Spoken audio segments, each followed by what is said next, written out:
Hello students, साधना channel में आप सबका स्वागत है। बच्चों, आज हम क्लास 6 की संस्कृत मंजूषा के पाठ 6 एषः कः पाठ का अभ्यास कार्य स्पष्ट करेंगे। इस पाठ का अर्थ समझाया जा चुका है। उम्मीद करती हूँ कि आप सबको पाठ पूर्ण रूप से स्पष्ट हो गया होगा। आज हम इसका अभ्यास कार्य करेंगे। पाठ का अर्थ है यह कौन है। एषः माने यह, कहा माने कौन, यह कौन है। तो चलिए इस पाठ के अभ्यास कार्य को शुरू करते हैं। फर्स्ट है, एक पद में उत्तर दीजिए। कहा गायती, कौन गाता है। गाय कहा, गायक। तो आपका एक पद में उत्तर क्या हुआ? गाय कहा। गायका कहते हैं गाने वाले को। तो कौन गाता है? गायक गाता है। कौ नृत्यतः, कौन नृत्य करते हैं। मयूरौ, मयूर नृत्य करते हैं। अब यहाँ पर आप ध्यान दीजिए, कहा क्योंकि एक वचन है तो गाय कहा का में भी विसर्ग लगे हैं। अब कौ द्विवचन है तो आप देखेंगे मयूरौ, इसमें भी दो मोर, तो मयूरौ में भी आपकी औ की मात्रा लगी है, यानी कि द्विवचन का प्रयोग किया गया है। के वदंती, कौन बोलते हैं। शुकः, शुकः कहते हैं तोतों को, तोते बोलते हैं। तो के बहुवचन है और शुकः भी हमारा बहुवचन ही प्रयुक्त हुआ है। कहा गर्जती, कौन गरजता है। सिंहः, सिंह गरजता है। कहा शनैः शनैः चलती, कौन धीरे धीरे चलता है। गजः, क्योंकि हाथी आप हमेशा देखेंगे मस्ती की चाल में धीरे धीरे में चलता है, धीमी गति से, तो गजः। कहा कूजती, कौन कूकती है। कोकिलः, कोयल कूकती है। के कूदंती, कौन कूदते हैं।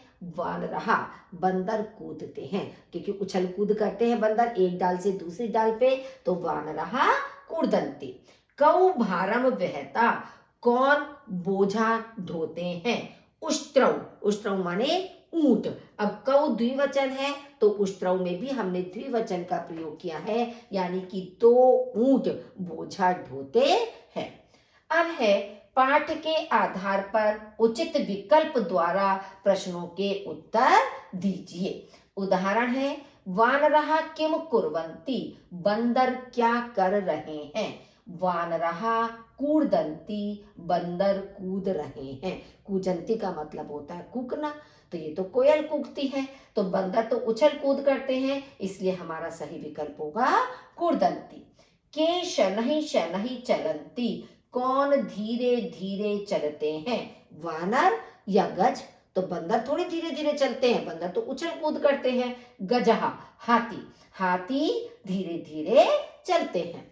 सिंहः किम करोति, सिंह क्या करता है। सिंहः गर्जति, सिंह गरजता है। कहा मधुरम कूजति, कौन मीठा कूकती है, मधुर बोलती है।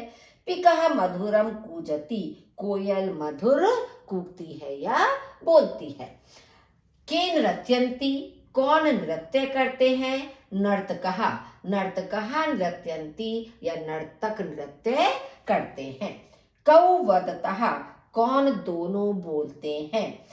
शुकौ वदतः, दो तोते बोलते हैं। अब शुकौ द्विवचन है तो वदता भी द्विवचन लगाया गया है। वदती, वदतः, वदन्ति, तो वदतः भी आपका द्विवचन का ही प्रयोग किया गया है। कौ गायतः, कौन दोनों गाते हैं। गायकौ गायतः, दो गायक गाते हैं। नर्तकौ का मतलब तो नृत्य करने वाले होते हैं, और जब गायता है तो गायक ही गाएगा। अब कौ द्विवचन है तो गायकौ भी हमने द्विवचन लगाया है और उसकी क्रिया भी द्विवचन में ही लगी है। गायती, गायतः, गायन्ति। तो इस तरह से बच्चों आपको वचन पर ध्यान देना है कि अगर कर्ता हमारा एक वचन है तो क्रिया भी एक वचन होगी, कर्ता द्विवचन है तो क्रिया भी द्विवचन होगी, और यदि आपका कर्ता बहुवचन है तो क्रिया भी आपकी बहुवचन के रूप में ही प्रयुक्त होगी। इस बात पर आपको ध्यान विशेष रूप से देना है। नेक्स्ट है, मंजूषा में दिए गए उचित पद से प्रश्न का निर्माण कीजिए, यानी कि आपको प्रश्न बनाना है। जैसे कहा, कऊ अथवा के। तीन आपके प्रश्नवाचक शब्द इसमें दिए गए हैं। कहा का मतलब कौन, कऊ का मतलब कौन दोनों, और के का मतलब कौन सब। अब आपका उदाहरण है बाल कहा नमति, बालक नमस्कार करता है। अगर आप हिंदी में वाक्य पढ़ रहे हैं तो आप तुरंत कहेंगे कौन नमस्कार करता है। कौन की संस्कृत कहा होती है, क्योंकि बाल कहा भी आपका एक वचन है, तो कहा नमति कौन नमस्कार करता है। गजहा चलंती, हाथी चलते हैं। अब गजहा आपका बहुवचन है, चलंती भी क्रिया आपकी बहुवचन है, तो इसका मतलब हम यहाँ पर प्रश्नवाचक शब्द भी बहुवचन का ही प्रयोग करेंगे, तो आपका आ जाएगा के चलंती कौन चलते हैं। पिकहा कूजती, कोयल कूकती है। अब पिकहा एक है, क्योंकि कूजती क्रिया भी एक वचन है, तो यहाँ पर आपका आ जाएगा कहा कूजती। शुकौ वदतः, दो तोते बोलते हैं। अब शुकौ द्विवचन है, तो इसलिए यहाँ पर हम प्रश्नवाचक शब्द भी कऊ का ही प्रयोग करेंगे, यानी कि कौन दोनों बोलते हैं। एषः नर्तकः, यह नर्तक है। एषः कहा, यह कौन है, तो कौन की संस्कृत फिर आपकी कहा आ गई। एते सिंहः, ये सब सिंह हैं, तो एते के, क्योंकि सिंहः बहुवचन है तो बहुवचन में के का प्रयोग किया जाता है। एतौ उष्ट्रौ, ये दोनों ऊंट हैं। एतौ कौ, ये दोनों कौन है। नेक्स्ट है आपका उदाहरण के अनुसार वचन परिवर्तन कीजिए। जैसा आपका उदाहरण दिया है, एक वचन, द्विवचन, बहुवचन। जैसे हम बार बार आपको बता रहे हैं, चाहे क्रिया का प्रयोग हो चाहे कर्ता का हो, कि एक वचन, द्विवचन और बहुवचन। मान लीजिए अश्वः धावति, घोड़ा दौड़ता है। अश्वौ धावतः, दो घोड़े दौड़ते हैं। अश्वः धावन्ति, सब घोड़े दौड़ते हैं। तो अश्वः एक वचन है तो क्रिया भी एक वचन है। अश्वौ द्विवचन है तो क्रिया भी द्विवचन है। अश्वः बहुवचन है तो क्रिया भी बहुवचन ही प्रयुक्त हुई है। इसी तरह से छात्रः पठति, छात्र पढ़ता है। छात्रौ पठतः, दो छात्र पढ़ते हैं।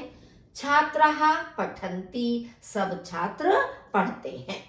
सिंहः गर्जति, सिंह गरजता है। सिंहौ गर्जतः, दो सिंह गरजते हैं। सिंहः गर्जन्ति, सारे सिंह गरजते हैं। बालकः नमति, बालक नमस्कार करता है। बालकौ नमतः, दो बालक नमस्कार करते हैं। बालकः नमन्ति, सब बालक नमस्कार करते हैं। गजः चलति, हाथी चलता है। गजौ चलतः, दो हाथी चलते हैं। गजः चलन्ति, सब हाथी चलते हैं। शुकः वदति, तोता बोलता है।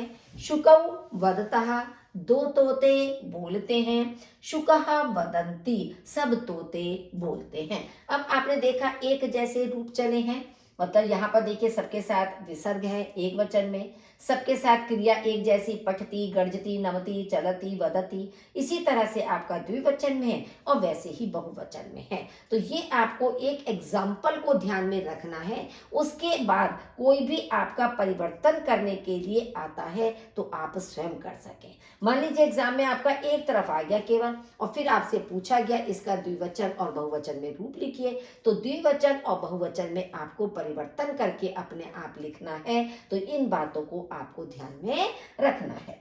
नेक्स्ट है कोष्ठक में दिए गए उचित पद से वाक्य की पूर्ति कीजिए। एग्जाम्पल है गजः शनैः शनैः चलति, हाथी धीरे धीरे चलता है। अब तीव्रम तो नहीं आता, तीव्रम का मतलब तेज हो गया कि हाथी तेज चलता है, तो हाथी तो शनैः शनैः चलता है। सिंहः उच्चैः गर्जन्ति, सिंह जोर से गरजते हैं। अब मीठा थोड़ी बोलता है शेर, शेर की गर्जना जो होती है वो तो बहुत तेज होती है, चिंगाड़ कर बोलता है वो, तो मधुरम नहीं आएगा, उच्च ही आपका आएगा।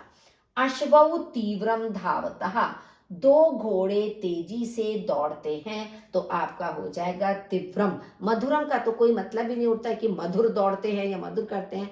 दौड़ने के मतलब में आता है या तो धीमी गति या तेज गति, तो आपका आ जाएगा तीव्रम। पिकः मधुरम कूजति, कोयल मधुर कूकती है। अब कथम तो प्रश्नवाचक शब्द है, कैसे कूकती है, लेकिन हमें यहाँ पर भरना है मधुरम यानी कि मीठा बोलती है। किम एकः वानरः कूर्दति, क्या एक बंदर कूद रहा है। तो जब हमारा यहाँ प्रश्नवाचक शब्द लगा हुआ है तो हमें खुद समझ जाना चाहिए कि हमें प्रश्नवाचक शब्द का प्रयोग करना है, नहीं का नहीं। तो किम आ जाएगा, क्या एक बंदर कूद रहा है। नहीं वानरः कूर्दन्ति, नहीं बंदर कूद रहे हैं। अब यहाँ पे तो पूर्ण विराम है, तो इसका मतलब यहाँ पर प्रश्न किया गया है, यहाँ उसका उत्तर दिया गया है, तो उत्तर में आ गया नहीं वानरः कूर्दन्ति, कि बंदर कूद रहे हैं। तो इस तरह से बच्चों इस पाठ का अभ्यास कार्य भी पूरा हुआ। वीडियो को लाइक जरूर कीजिए, शेयर कीजिए, और यदि अभी तक आपने मेरा चैनल सब्सक्राइब नहीं किया तो प्लीज़ उसे सब्सक्राइब कर दीजिए, बेल आइकन दबाइए, जिससे आने वाली नोटिफिकेशन आपको समय से मिल सके। आपका बहुत बहुत धन्यवाद।